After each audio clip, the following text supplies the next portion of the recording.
Hello, can you hear me? Hey, yeah,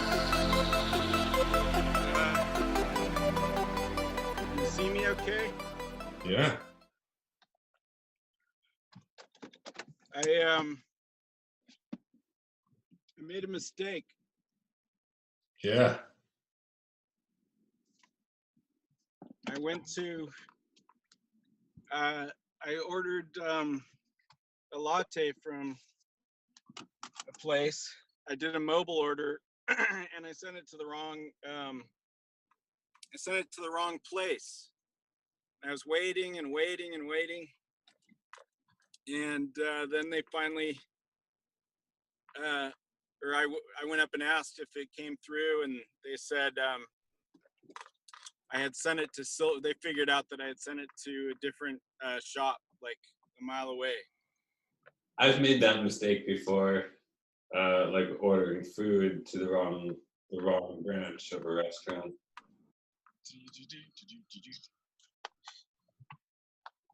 Do.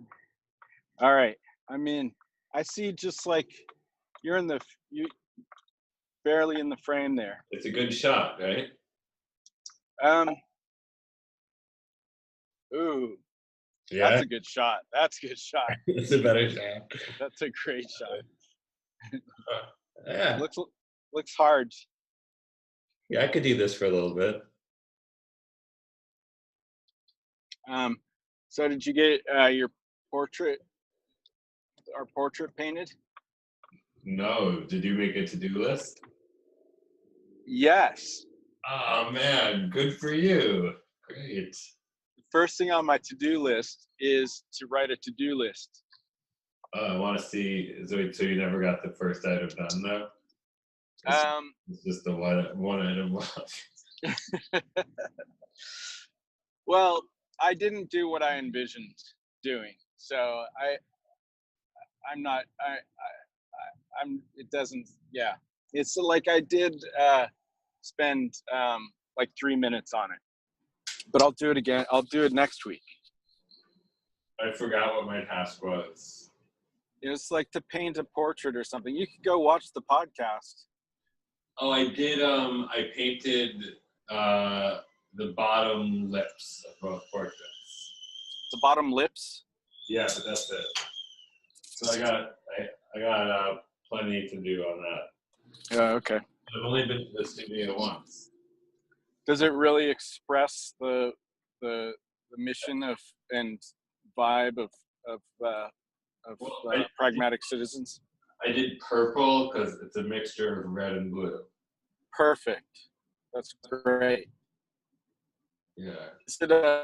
Is it purple, or did you do like some kind of like lavender thing? Lavender purple. Yeah, that's more kind of your alley. I'm almost home. I think we got our 20 minutes already. What do you think? Do you think we did it? Are you done? We had enough.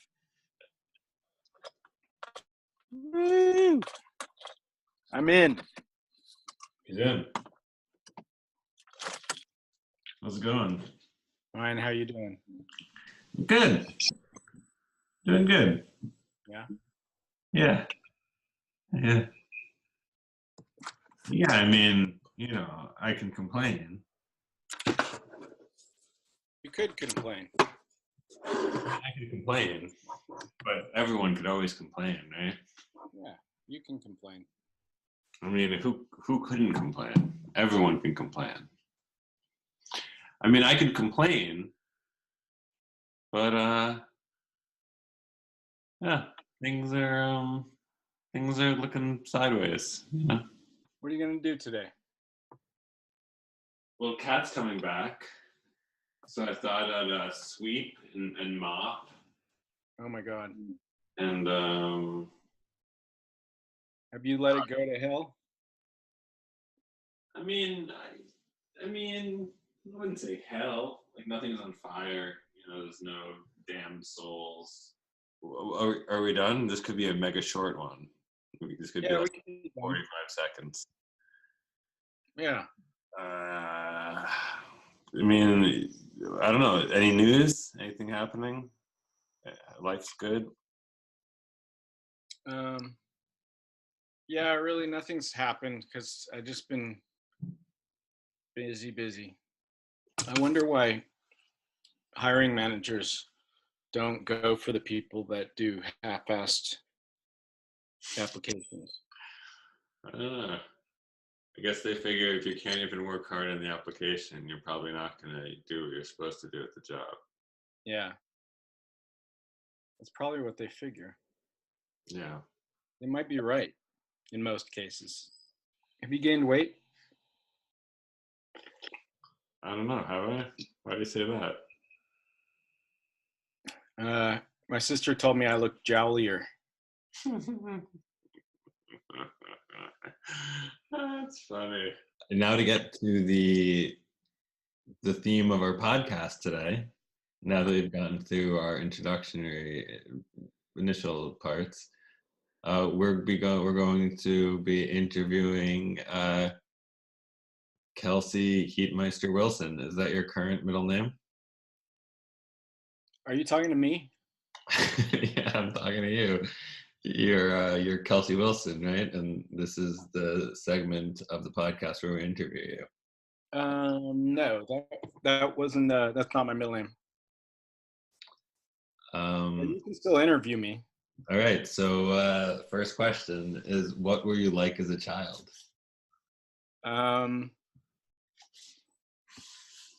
What age?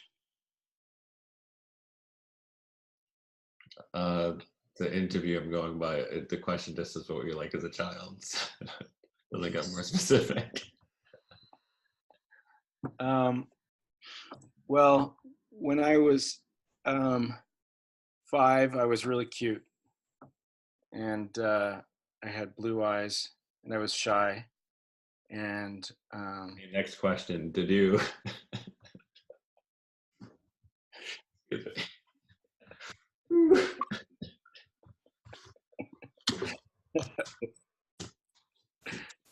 Oh, God. Excuse me. Did you enjoy being an only child?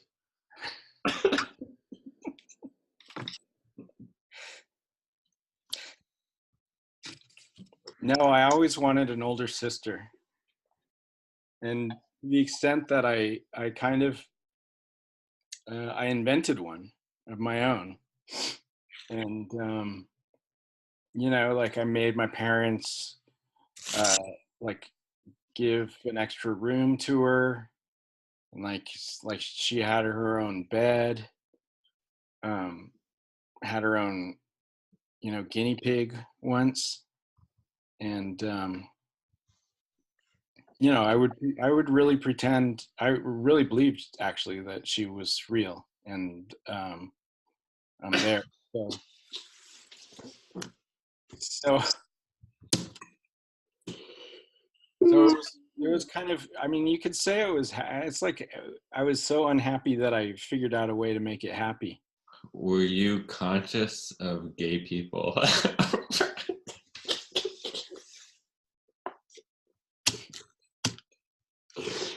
Oh God, I can't do this. It's too funny. Were you conscious of?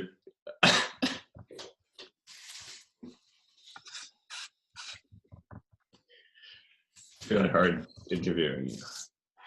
Were you conscious of gay people around you as a child? No. Are you fond of where you grew up? Yeah. This is going much better now. What were your early experiences of school?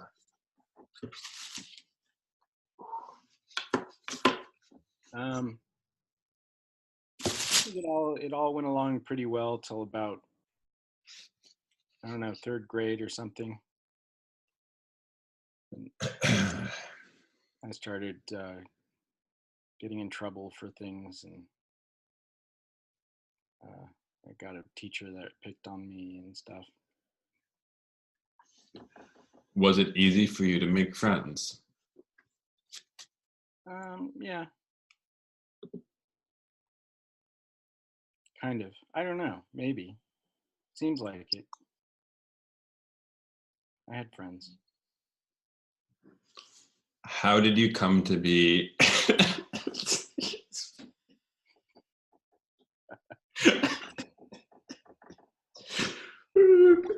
Okay, excuse me.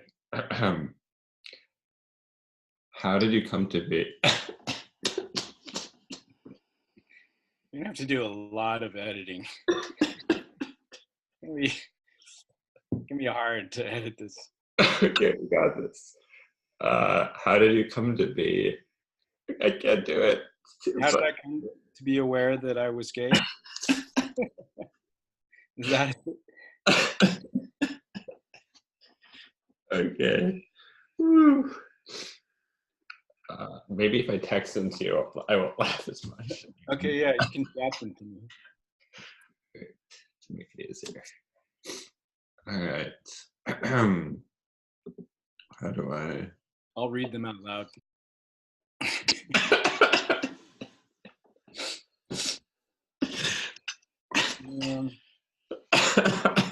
The next question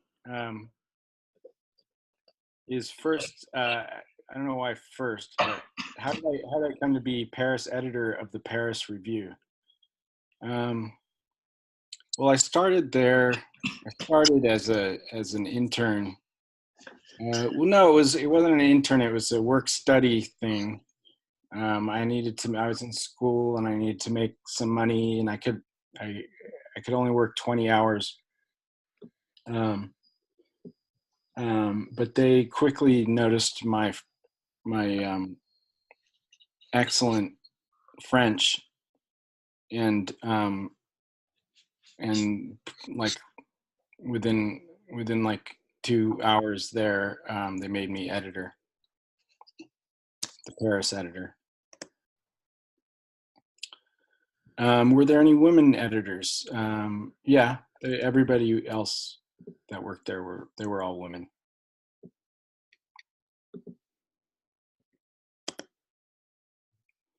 Did I want to be an editor myself? Yeah, I wanted to be the managing editor.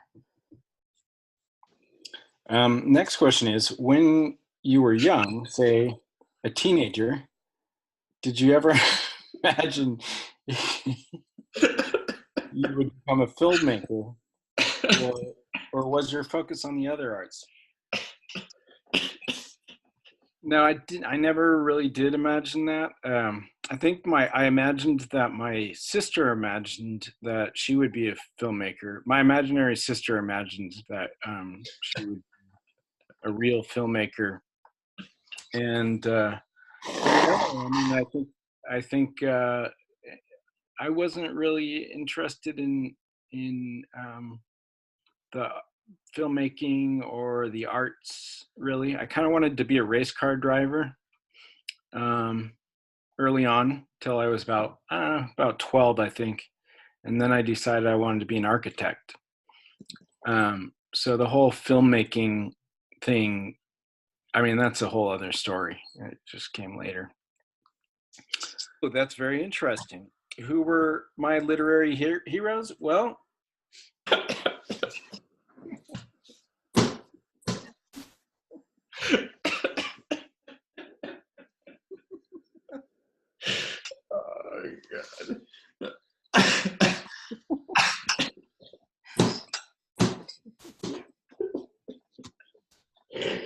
Oh God. um, oh, do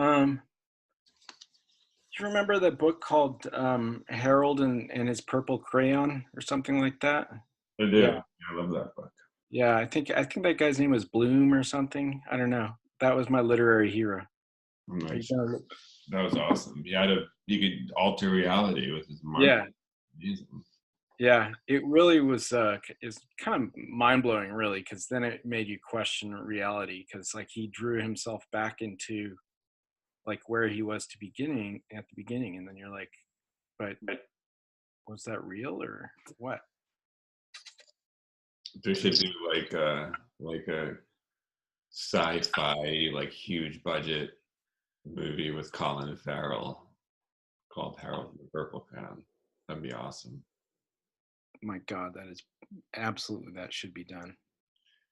Yeah. Edit this part out, and that'll be our first script. Do you want to start asking questions now? Do you think you can handle it? I think maybe I've recovered my seriousness. Still, it was a while before you get to it.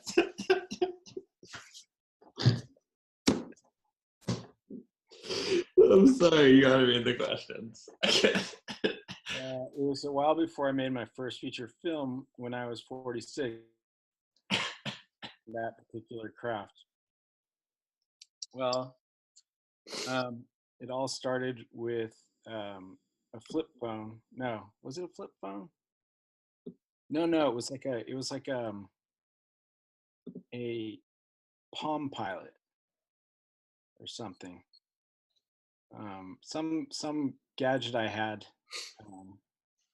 that allowed me to take little 30-second movies, and so I had this idea that was just like brilliant. I thought, I'm gonna finish. Okay, all right, I'm gonna move on to the next question. Neat. That was neat. My answer was neat. I talked a lot about writing. It seems to me that even today, as a filmmaker, I'm still quite attached to the written word. Oh, cool. There's no question there. So.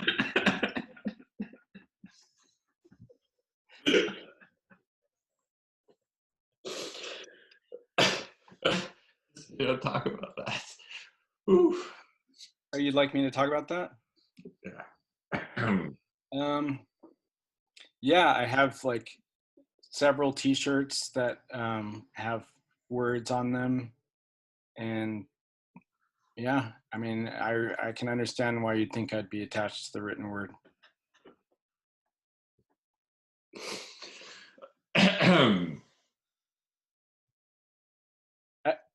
I've never seen you this punchy before. I'm going to try to get back to saying the lines again. Okay. When you sit down to write a new script and jot down the first scene, do you already know what the last scene is going to be? No.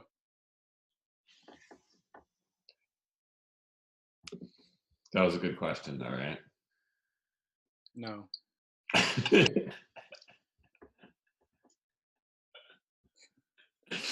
That was a bit.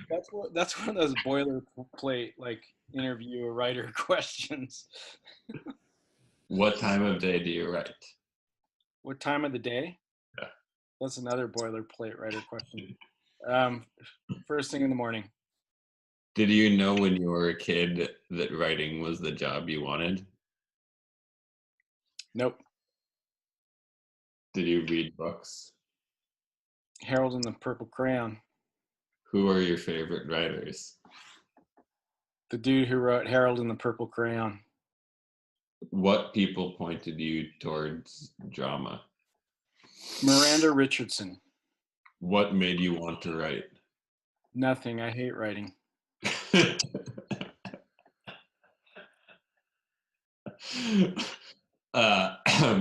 What in Hamsoon appealed to you? The name. Have you been lucky? No. I've been incredibly unlucky. Your writing gives the impression that you didn't edit much. Gee, thanks. You're welcome. Have you always felt that you were excavating something that was already there? Kind of like Michelangelo and his sculptures. No, I kind of thought I was creating something new. Who were your early influences aside from Harold and the Purple Crayon? My mom. You've said that you do not see childhood as a literary subject. Have I? That's interesting. That's an interesting thing for me to say. I can totally understand why I would say that. I was talking. Oh, I'm sorry. Was I talking over you? It was my turn to I talk. apologize. Really very, very sorry. Very, very. Trying to talk here. I would have to send over the questions again. Let's start with something elementary.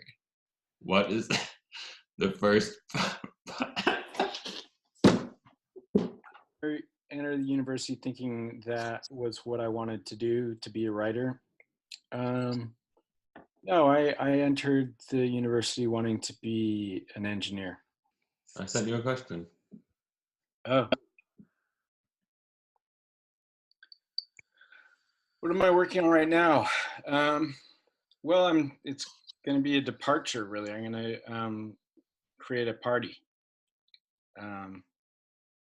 So I'm really just taking a whole new turn, big career change.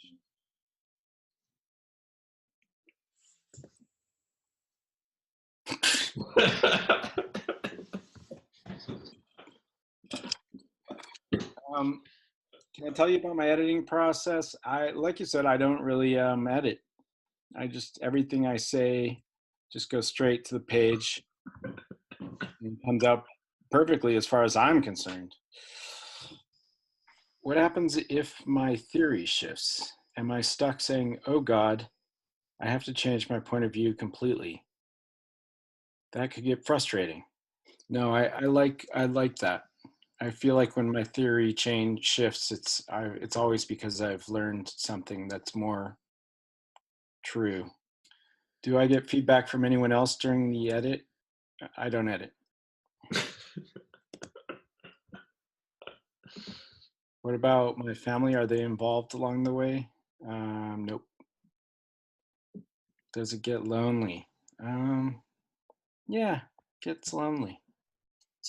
When you pick a subject, do you just know that it's a subject you want to tackle, or do you do extensive research before you begin? No, I start out with a subject and then I research. You mean you want to be ready to shoot at any moment? That's true. That's not what I meant, but that's true.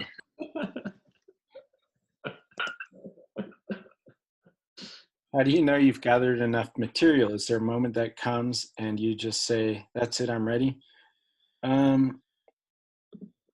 Yeah, that's kind of the way it happens. That's why I've never finished anything. Have there been times when you didn't have enough? Yeah, every time. Have you ever released something when you weren't entirely happy with the material? No. Yes. No or yes? Yes. Because I wasn't finished. Actually, everything I released, pretty much. What do you teach when you're visiting a college? Is there a philosophy you try to impart?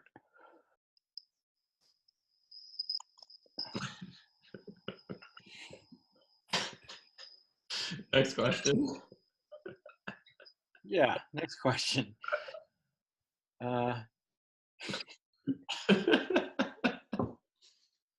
What kind of child was I?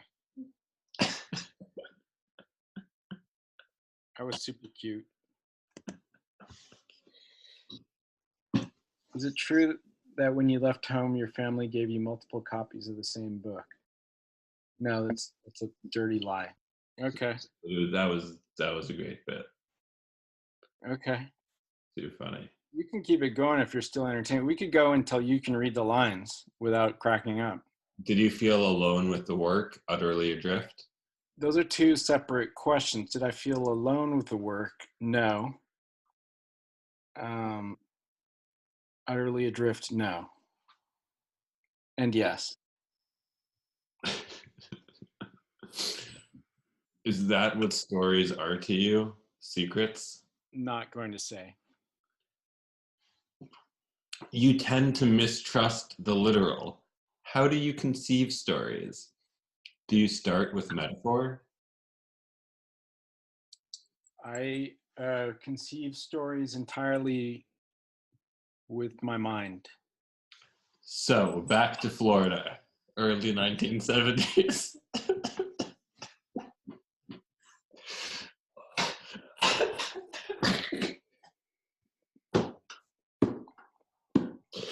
So back to Florida, early 1970s.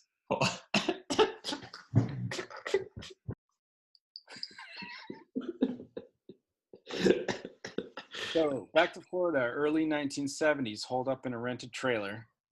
Life magazine claims that you once lived on a barge hauling rocks from Poughkeepsie to Jones Beach. Is that true?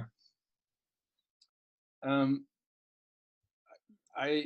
remember that very clearly. I remember thinking Poughkeepsie was the funniest spelled word in the world. And Was I writing movies something you always wanted to do? say that again. Was writing movies something you always wanted to do? No. And your next was working in London with Kubrick on Dr. Strangelove. What was that like? I found Kubrick really difficult to work with. I think Strangelove was originally conceived as a melodrama, not a comedy. Did you work with Kubrick to restructure the whole thing, or were you just able to insert the jokes? a combination of both. It was pretty much his whole vision was that it was a drama, and he didn't even realize it was a comedy until the editing made it so. I noticed how much work your physical descriptions do in your writing, how they make us feel we know and understand the subjects before they begin to speak, and how you impose your very singular interpretation in such an authoritative way that it feels organic, like anyone walking into a room couldn't help but see it exactly as you do. So, how would you describe your apartment if you were the journalist walking into your living I don't really describe for free. room? Interesting. Given my own blind spots with visual detail, I would have mentioned the cat and maybe the decorative French dishes and the view of the park, but I wouldn't have gone to satire. I guess if I were doing a close reading of the room, I would have gotten orderly and precise, carefully unpretentious, somehow perfect and comfortable. I got the impression of a room where no uncivilized scenes occur, revealing, I guess, more about myself than the room. Indeed. It seems to me that for a journalist, you use yourself or the persona of, quote, Janet Malcolm. Yeah, I'll try this again. It seems to me that for I can't do this question. It's too ridiculous. Given that the presence of the past is an abiding theme in your work, was there anything in your family history that suggested you'd grow up to become a writer? We all, like my whole family, knew how to write. So I grew up knowing how to write, and so it made sense that I'd be a writer. Your parents weren't tempted to send you to England when the war broke out?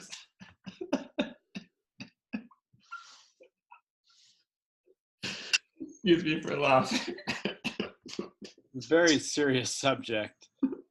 I'm not sure what you find so amusing. Sorry, I was thinking of a joke I heard earlier. So your parents weren't tempted to send you to England when the war broke out?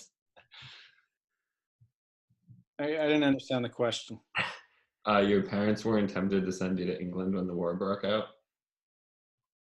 My parents were attempting to send me to England when the war broke out. I'm sorry, your parents were not tempted to send you to England when the war broke out? I believe they were tempted. Yes. But you and your parents returned to Egypt. Looking back, does it strike you as an odd decision for them to have made? No, because my father was the viceroy of Egypt, and So, Viceroy? huh? Viceroy? Oh, Viceroy? Is that how they pronounce it? I've never seen it except in writing. With hindsight, it seems like madness to have undertaken this journey. True. You've written very lovingly about the relationship between the two of you, explaining that you were much closer to her than to your mother, because it was Lucy who looked after you. Yes, my imaginary sister Lucy really looked after me in my mind. And, it's kind of amazing if you think about it, because um, rarely do our imaginary characters able to actually take care of somebody in real life. Lucy Mugamba. Mugumbo was her middle name, yeah. In your memoir, A House Unlocked from 2001, you describe your childhood as having been spent, quote, in a state of continuous internal storytelling, end quote. Were you aware you were doing this at the time, or is it something that only dawned on you later in life? No, it still hasn't dawned on me. I pretty much thought, and at the time, I definitely thought it was real. You mentioned that your access to books was limited. Was there no lending library in Cairo? They had a height limit to get into the library, and so I was not allowed in the whole time I lived in Cairo. It's like a six. You have to be 6 feet. And there was a bookshop in the city where you could buy them? Um, there was a bookshop in Cairo, yeah. You've written about how, prior to writing, you were reading voraciously. You'd take your young children with you to the local library in Swansea, where you were living at the time, and fill the pram up with books to bring home. Was this an effort to educate yourself? No, I was eating the books. I'd make book soup, and so it was just a way to really, make sure I had enough food. Do any particular authors still stand out from this period? Leo Tolstoy was very filling, incredibly filling. Proust, how do you pronounce his name? Proust, really filling.